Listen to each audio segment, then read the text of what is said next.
Haters and diehard fans of Jimmy Kimmel, the people who can watch 5 minutes of Trump talking about foreign policy and instantly tell the difference between a real doctrine and a drunk guy doodling on a placemat at Mar-a-Lago. I hope you're somewhere comfortable right now, maybe half sliding off the couch with your phone in one hand and a snack you definitely didn't intend to eat this late in the other. Because tonight we're going to talk about something that sounds like a bad joke, feels like a comic book supervillain plan, and is actually being treated like a real threat by an entire country.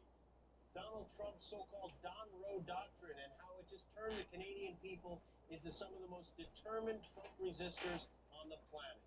If you somehow missed it, here's the quick horror recap. After Trump's unlawful invasion of Venezuela, that little kinetic action he announced like he was plugging a hotel opening, he walked into a press conference and bragged that he basically upgraded the Monroe Doctrine. Remember that old 19th century policy that said the Western Hemisphere was kind of our neighborhood and European empires should back off? Trump stands there sweaty and proud and declares that under his new national security strategy, American dominance in the Western Hemisphere will never be questioned again, and that they now call it the Don Roe Doctrine. He even stumbles over the name like he's not sure if he's saying Monroe, Don Roe, or don't know, which is honestly the most accurate version. But this isn't just about him rebranding U.S. policy the way he rebranded cheap steaks and fake universities. Because a year earlier, the New York Post, under his favorite media empire, had already printed the cartoon version of what this doctrine really means. A front page with Trump pointing at Canada and calling it the 51st state, slapping an American flag over Greenland with the caption "Our land," renaming the Gulf of Mexico the Gulf of America, and relabeling the Panama Canal as Panama MAGA. It was supposed to be cheeky, maybe even trolling, but then he spent a year posting on social media that Canada must become a state and rambling about how beautiful the map would look with no Canadian borderline at all. At some point, the line between trolling and war language disappears, and the people on the other side of that border stop laughing. That's where Canada is now. For years, Canadians could treat Latin American crises as something that happened far away. The way we used to talk about gunboat diplomacy, like an old black and white movie. They could shake their heads at U.S. interventions and still assume, well, at least no one's talking about invading us. And then Trump rolled out the Don Roe Doctrine, bombed Venezuela, bragged about it like a real estate deal, and started talking about Canada, Greenland, Venezuela, and the Panama Canal as if they were shopping mall anchors in his personal hemisphere. Suddenly, this isn't theoretical anymore. It's the beginning of something that looks a lot like a gangster announcing which neighborhoods he plans to take over next. And Canadians are not taking it as a joke. You can hear it in the way people are talking now. They see Trump not as a loud American talk show character, but as a convicted criminal doing smash and grab politics on a global scale.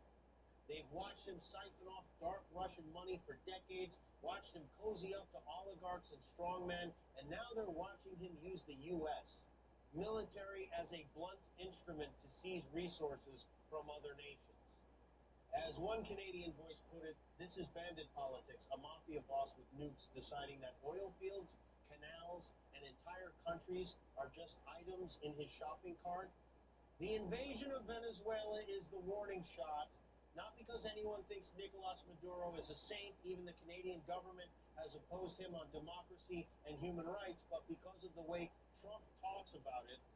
If this were about democracy, he'd be aligning himself with Venezuela's opposition leader, Maria Corina Machado, a Nobel Peace Prize winner who's calling for prisoners to be freed and for a peaceful democratic transition. Instead, Trump shrugs her off as weak, says she doesn't have support or respect in the country, and openly admits the real goal: oil and resources for American companies. His own words give away the game. He's not pretending this is about freedom. He's bragging that it's about looting. Compare that with French President Emmanuel Macron, who publicly says he spoke to Machado, supports her, and backs her call for a peaceful democratic change that reflects the sovereign will of Venezuelans. That's what a normal Western leader sounds like. Trump, on the other hand, sounds like a colonial governor from a video game. She won't be the leader. I don't like her. I'm running it. It's ours now. He's not talking about helping Venezuelans run their own country. He's talking about running it himself or installing a puppet who thinks he's wonderful. The message is crystal clear. This isn't about human rights. It's about conquest.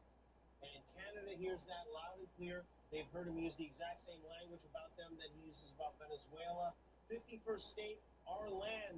They have immense resources. When he talks about Canada, he doesn't talk about allies, partners, or friends.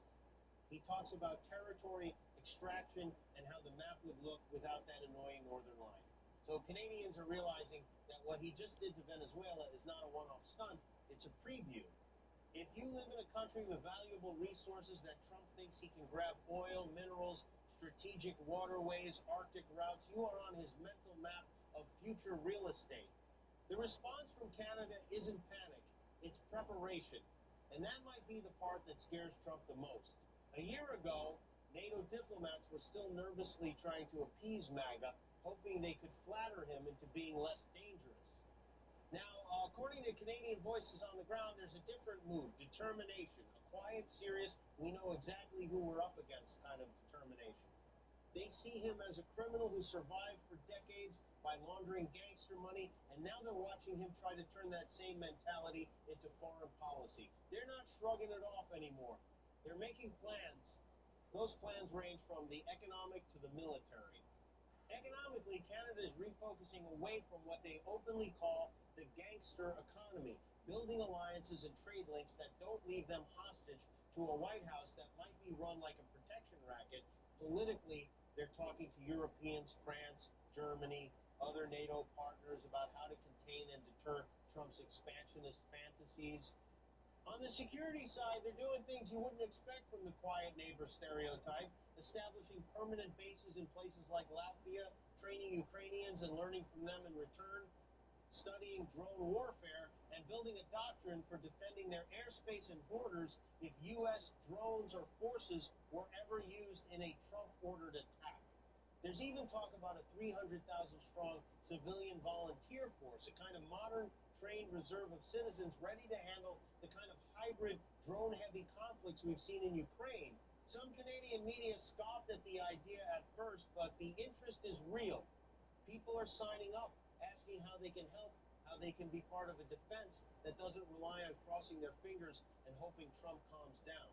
They're looking at their own history, a country that, with just 11 million people during World War II, built the fourth largest air force and navy in the world, rushed troops to Britain before Dunkirk was even over, and fought U-boats in the North Atlantic while others were still debating whether peace with Hitler was possible, and remembering that they're not just the nice neighbor with maple syrup.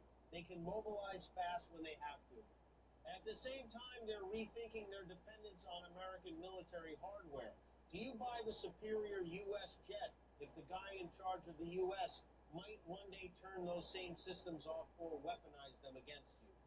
Or do you choose a slightly less advanced aircraft made in partnership with Sweden or other allies, something you fully control, even if the specs on paper aren't as flashy? That's not a question anyone expected to be asking about their closest ally. But Trump's Don Roe doctrine has pushed them into a world where it's not paranoid to wonder if the man south of the border who just invaded Venezuela might someday decide that Canada's oil, Arctic routes, or energy infrastructure are ours too. This is the big point. Trump isn't just attacking Venezuela, he's attacking the entire international system that's been built since World War II to stop exactly this kind of thing. In the old days, even when the U.S. did ugly things abroad, there was at least an attempt to build a legal pretext. Indictments, UN resolutions, coalitions, hearings. With Noriega, they built a legal case. With Iraq, they went to the UN with terrible evidence about weapons of mass destruction. They were trying, however, imperfectly to dress their actions in the language of international law. Trump doesn't bother. He's openly saying, I don't give a damn about the UN. I don't care about international law. I don't need allies. I don't need legitimacy. That's not just an attack on Venezuela. It's a direct attack on the UN system, on the idea that there are rules, on every treaty meant to keep the world from sliding back into whoever has the biggest guns gets the most land. And that's why Canada and others are treating this as more than a regional issue. They see it as the opening phase of a kind of hybrid world war, a gangster attempt to rewrite the rules of the game so that everything is up for grabs again. Trump thinks he doesn't need friends, but that's his blind spot. He's surrounded himself with what one Canadian critic called criminal morons, people who tell him he's a genius and never push back. He may feel powerful invading a country like Venezuela, grabbing their oil fields, and mocking their opposition leader. But the more he does it, the more he forces the rest of the world to pick a side, not between left and right, but between law and lawlessness. Between a system where even superpowers have to at least pretend to follow rules, and a system where your map can change overnight because one man in a ballroom decided he wanted your resources. Canada is choosing the side of law, alliances, and preparation.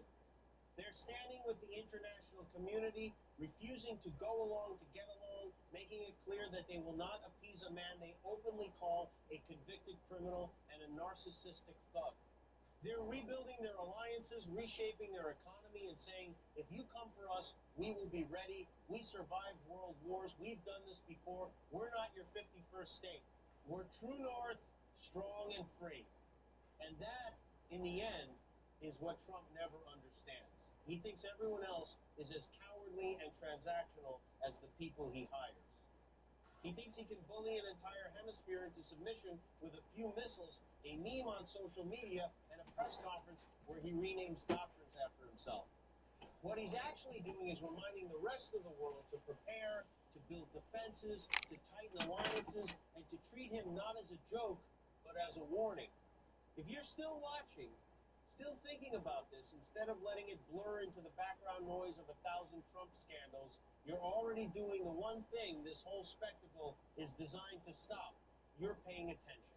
You're not supposed to remember the New York Post cover with 51st states stamped over Canada. You're not supposed to notice the way he talks about Venezuela's oil versus its democracy. You're not supposed to connect the Don Roe doctrine to a broader strategy of smash and grab imperialism, but you do. So keep your sense of humor. We need it badly, but don't let the jokes erase the pattern. Laugh at the idea of a man who lives off Russian dark money, pretending he's the sheriff of the Western Hemisphere. Laugh at the notion that he can conquer Canada with the same brain that thought buying Greenland on Twitter was a serious plan. Then, when the laughter fades, remember what Canada and the rest of the world are doing right now. Quietly preparing, building alliances, training for the wars gangster politicians try to drag us into. And if you want more people to see past the Don Roe Doctrine branding and understand what it really means, you know what to do. Hit like, make sure you're subscribed, drop a comment with where you're watching from, and share this with a friend who still thinks Trump's map doodles are just memes. Because the more we talk about how Canada is responding not with panic, but with resolve, the harder it becomes for anyone to sell this as some harmless America First fantasy instead of what it is, a dangerous, lawless vision that turns our neighbors into targets and our allies into enemies.